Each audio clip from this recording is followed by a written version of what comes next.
It's Enrica Jang. I'm the Executive Director of Poe Baltimore, the Edgar Allan Poe House and Museum. And today, this weekend, Poe's 214th birthday weekend, I drove all the way up here to New York, a sister site, say, and here with Roger McCormick at the Poe Cottage in the Bronx, New York. Hey, Roger. How are you, Enrica? Thank you for traveling such long distances to be with us. Long distance, up 95. Yeah, It's such a journey. Harder in post time. Well, I love that we are actually we're close. Not too close to get, like siblings and like beat each other up or anything, but like close. We can still, and you've come down to Baltimore several times. Indeed, yes, for the International Edgar Allan Poe Festival, which is perhaps one of the best Poe events in the country, if I could say so. Everybody heard that, right? Everybody heard that, yes. A really fun time. The International Edgar Allan Poe Festival in Baltimore every October. And all of the Poe sites have come to participate. We haven't gotten Philadelphia. We'll get them eventually. But New York has come, Richmond has come up to Baltimore, and but I think at this point we've all visited one another. Have you been down to Richmond yet? Yeah, I've been to the largest. Maybe Philadelphia's, I'm not sure. Richmond's very nice. And the cats, of course, are a must-see. The cats, the stars of the show in Richmond. So, well, hello to everyone in Poe land. We're, of course, here to just talk about Edgar Allan Poe, and we are sharing an exhibit for the very first time. I'm really excited about this year. The Edgar and Virginia Poe Death Exhibit. Several illustrated panels by artist Jason Strutz talking about some of the strange history, not only the conspiracy and sort of mystery of Edgar Allan Poe's death in Baltimore, but then also the strange afterlife of Virginia Poe. Edgar Allan Poe in his lifetime never owned property. Now that he's dead, you can visit 3 of the houses he lived in, and we are in, again, the Poe Cottage here in New York, and this is where Poe's wife, Virginia, died. Can you share more about the cottage? Well, the cottage is the oldest Poe museum in the United States. It was first opened in 1917. It's moved just slightly to the north from its original location on Kingsbridge Road. And Poe had come here chiefly because Virginia was ill with tuberculosis. And Fordham at the time in the Bronx was not urban like it is now. It was entirely rural, and the idea was that the clean country air of Fordham, which is very polluted today, would help her recover. Alas, it does not, and she dies here on January 30th, 1847, in a small bedroom just down the hall from where we're sitting now. It's amazing to be in another Poe site, and I spent a lot of time at Poe House in Baltimore, and wonderful as a lover of literature, even long before I came to Poe House, to be in that space, but then now another just really important space. It was important for the family. Is that your experience working here? Is that? Yes, I mean, he's often Poe's most very popularly associated solely with the South, but it's important to remember that it's not really true that he has a lot of New York connections. And he writes The Raven in 1845 in what is now the Upper West Side and what was farmland then called the Brennan Farm. And this house really is really interesting. It's the only 19th century structure that still exists in Fordham, a working man's structure. It was built in 1812 for farm laborers by the Valentine family. And when Poe lives here, he pays $100 a year in rent. And you can't tell from where we're sitting, but it's very incongruous with the rest of the neighborhood now, which are large apartment buildings. And it's really a very spooky and gothic feel, but yet very cozy as well. You have to get this question. We get this question in Poe House in Baltimore all the time. Is it haunted? Is it haunted here? Some of our caretakers go mad, but I don't think it's haunted. People that often walk by think it's haunted because there's lights that shine at night, because we have a little outside light panel. But it could be. I mean, you never know. I tend to not believe in that sort of thing. But Virginia did die here very young and of unnatural causes. So perhaps there are spots is what they call them in houses when someone dies unnaturally. I've heard different theories of what ghosts may be. You've got spirits, and then you also have just the impression left behind, or if you have a traumatic event somewhere, or when you walk into a liminal space, you feel that. This is outside of my purview, doing stolen history. The official line. Just the facts. Just the facts. The official line. And for Poe House in Baltimore, too. I personally have not experienced things. I see people, they have transformative experiences, though. And in each of these spaces, I've heard even the time people spend here at the cottage. It's for Poe Baltimore, we have, kind of the beginning of his career. It's something that Poe House in Baltimore is very proud of. Poe begins his professional writing career in the house. He has, self-published poetry up to this point. He has always been a poet up to this point, but then he comes to Baltimore, begins to fashion short stories, submit them to the burgeoning magazine industry of the day, and while he's living in Emily Street, he wins a prize for writing from the Baltimore Saturday Visitor that effectively begins his career. It's the first money he receives professionally for his work. He said the rent here was probably $100 a year. He receives $50 for the Saturday Visitor Award prize. So half a year's rent. That's a nice chunk of change for a burgeoning writer. But then our sights bookends Poe's life. Yes. Certainly, beginning of his career, beginning of his family. Virginia, Mariah, they become a family at Poe House in Baltimore, but then finishes here. So I would say the acme of his career is probably when he writes The Raven. And he comes here, and despite the misery of Virginia's sickness and eventual death, there is a period of happiness here where they're able to have a kind of cohesive family life and go on walks along the Bronx River and do various things. But Poe's output does lessen here. He writes The Cask of Amontillado, however, which is one of the best, my favorite of his stories. My favorite too. The Great Tale of Vengeance and Revenge. The Bells, he writes here, Annabelle Lee, Yule Moon, The Doing of Arma. So he is very creatively successful here. But after his wife's death, he's very much kind of giving into his personal demons and having a lot of trouble getting money for his work, and also writing less, kind of grasping at straws to get his oft brooded about magazine, the style is going, and unfortunately never comes to be. Unfortunately, it doesn't die here, so Baltimore gets all the credit. We do. We get all the credit. His father's family is from Baltimore. Yes, so that's another reason. So long before there ever was an Edgar Allan Poe, his grandparents were famous in the city of Baltimore for their service in the Revolution. Quartermaster General, right, for Lafayette. Assistant Deputy Quartermaster General. For the city of Baltimore, but a friend to Marquis de Lafayette. Oh, a friend, okay. Years after the war, the Marquis de Lafayette returns to the United States to tour the country he helped fight for. And he remembers the Poes by name. And when he's informed that David Poe has died, he asks to see his widow. And Elizabeth Cairns Poe is being taken care of by Mariah Clem, who also lived in this house. But being taken care of by her daughter, they are destitute. And when he remembers what David Poe gave for the cause of liberty, and he remembers that Elizabeth Cairns Poe helped sew 500 pairs of pants for the Marquis de Lafayette soldiers, kind of the superintendent of that project made that happen. The very French Gallic story is that Lafayette fell to his knees at David Poe's grave and said that this was one of the best men he'd ever known. I choose to believe that story, just the facts, but I like that story a lot. As we approach the 250th birthday of the nation, that becomes a point of honor for Baltimore. So strong Baltimore ties. This is slightly off topic, but we have another French-American Revolution connection. Just north of here, in our other museum, the Valentine Berry House.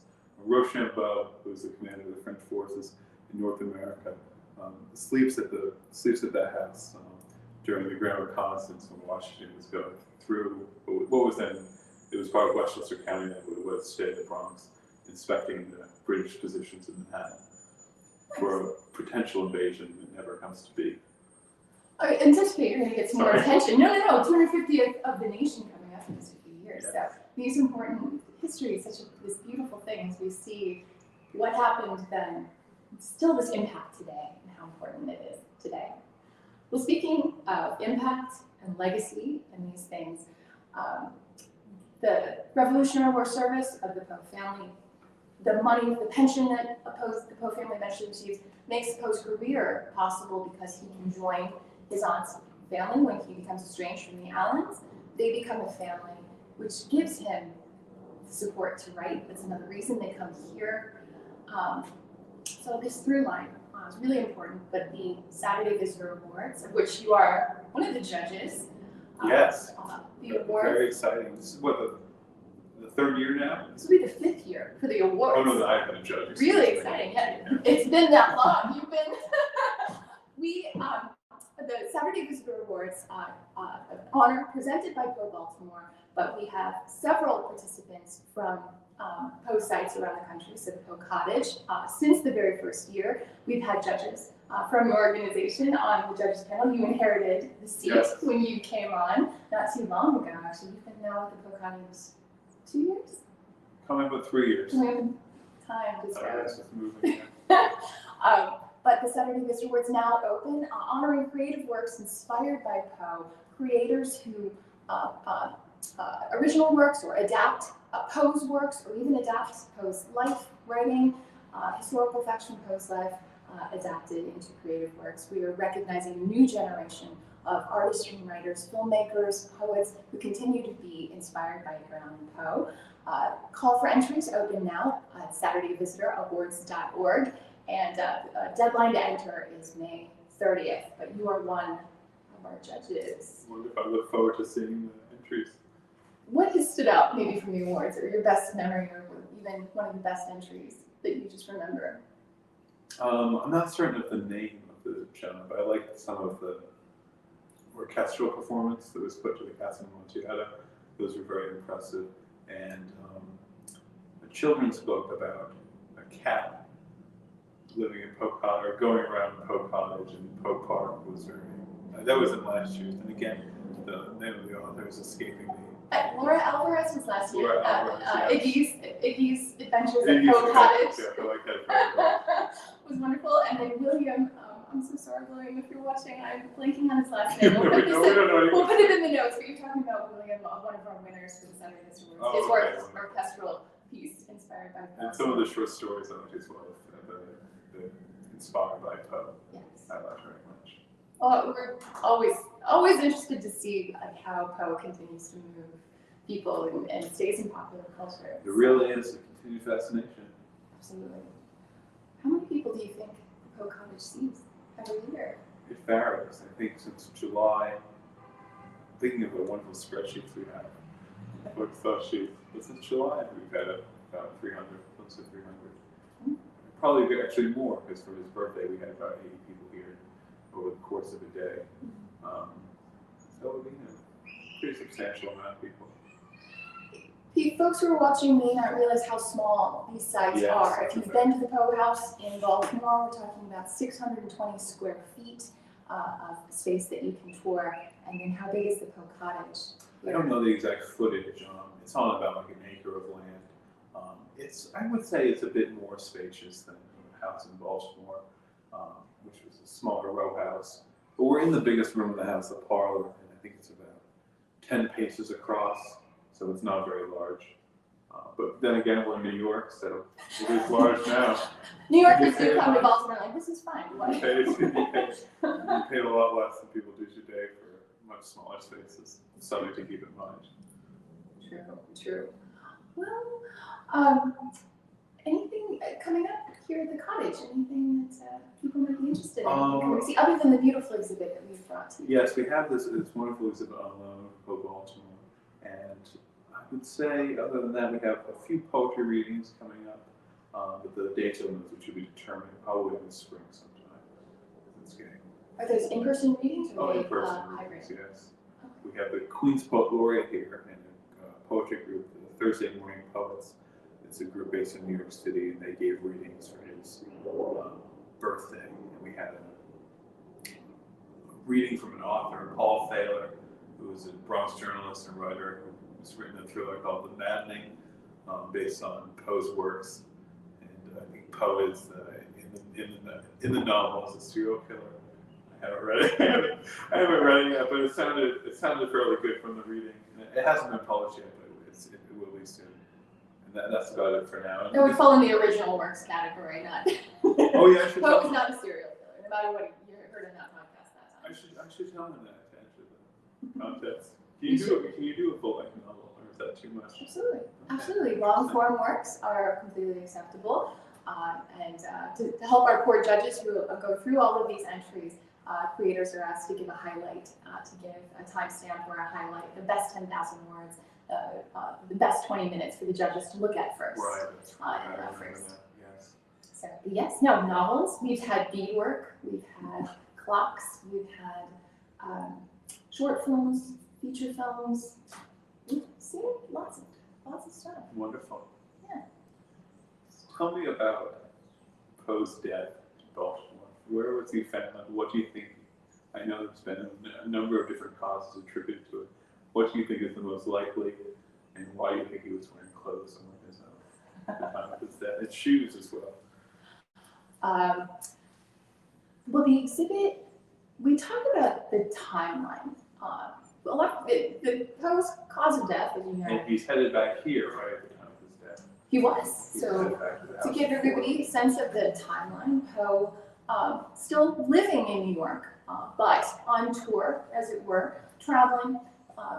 Poe, contrary to what some people think, Poe died in obscurity, and that is the furthest thing from the truth. Poe does achieve quite a bit of fame in his lifetime, but fame does not equal fortune for any member of the Poe family, sadly. And Poe, people purchase tickets to come and see Edgar Allan Poe speak, and he is on a tour like this as traveling south. When he gets down to Richmond, he is reunited with what we would call a high school sweetheart. Sarah Elmira Royster is a wealthy widow in Richmond, and they had been kept apart when The father didn't like Poe, and letters. that's right, and hid Edgar's letters from her, and she marries another man, and then the two of them have separate lives. But when they're reunited, poor Virginia has passed away, and Edgar has survived her by 2 years. And Sarah Elmira Royster, very wealthy widow, very careful. So it seems that they are rekindling their connection. Poe is very interested in uniting with her, and they begin to write letters to Maria, who's here at the cottage waiting for Edgar to come back. They begin a correspondence indicating that it's their intention maybe to get together, but he makes it clear that Maria, his aunt, and Virginia's mother, are part of the deal. They're going to be part of the family, and so he's trying to get the two of them to connect. So Poe's intention is to travel from Richmond back to New York, close his affairs here at the cottage, and return to Richmond to marry again, start a new magazine, as you say, he's collecting signatures and subscriptions, and then start a new life. And this is an upswing for Poe. But he has to travel through Baltimore to get there. On his way, maybe even passing through Philadelphia for a job that he's got waiting before he goes back home, and he never leaves Baltimore alive. And that's why we can say this is his last home. That's right. The last home. Poe has left him never owned property. Now that he's dead, you can visit 3 of the houses he lived in this one. But he does not leave Baltimore, and the mystery, the timeline has been pieced together. He arrives in the city. And then promptly disappears from the record. And we have never been able to piece together what specifically happens to Poe in these 5 days. But he turns up again, August 3rd, in a tavern called Gunner's Hall, slumped over an armchair, filthy, and as you said, not dressed in his own clothing. He's taken to a hospital where he dies 4 days later. And because he happened to die in Baltimore, because he happened to die in a city where he had deep family connections, there was a place to put him. And so he's buried in Baltimore and never left. It has not left. So, but the cause of death, the actual cause of death. My personal feeling is that part of the reason the record gets so muddled, not only because of some professional jealousy rearing its ugly head with Poe's literary executor famously maligning his career. Imagine you're the person you don't like very much at work, or a frenemy in your life, being charged with telling your life story. What kind of tales would come out? How would you come out in that? Unfortunately, this happens to Poe. Mariah Clem gives literary rights to Rufus Griswold, who famously savages Poe in the biography. But Poe, because he's quite famous, just as today, when celebrities pass away, you have people at the end of that person's life behaving quite badly and capitalizing on this intense media scrutiny too. Poe's doctor, Joseph Moran, is one of these people. There's the attending physician at the hospital where Poe dies. He dines out for the rest of his life talking about the last days of Poe. And what starts as a simple death in the hospital turns into deathbed speeches, extra symptoms. He goes on tour, he writes a book. He was a bit of a moralist as well. There were several people who felt that because Poe had been found in a shameful condition, rumors of alcoholism, that I believe there is some veracity in those claims. Right. But because addiction is not seen as the disease that we understand it to be today, it was considered a moral failing, it begins to mix with the persona of Poe's life, and so all of these stories kind of. But then you have people who want to defend Poe, who go the other way, kind of swing the pendulum the other way and say, Poe never touched a drop of alcohol. He was allergic to alcohol. He had a special allergy which made him particularly susceptible. And that's kind of a silly way to think about it too. So there are years of sobriety for Poe where he does not drink, and then there are years where drinking affects him. Particularly when he's with Mariah and Virginia. He has a family to care for, and they try. And when he is drinking, then they do take care of him and try to their best to stay a family. So this is a level of support that's very important. But my personal feeling is that there is evidence that Edgar was not feeling well before he set out on his journey. There's evidence he even visits a physician before he makes it to Baltimore, even if he had a drink or been incapacitated in some way, either from illness or because of indulgence. He's exposed to the elements, he's in filthy condition, taken to a hospital, not necessarily known, places known to get better in the middle 1800s. Right. We were not too long ago all wearing masks because if your immune system is compromised, something could come along and wipe you out at any time. And this is pre-Civil War medicine. So that's my personal theory about Poe, that whatever it was, either an undiagnosed illness, something alcohol related, Poe's death not so much a shock because he had already been ill.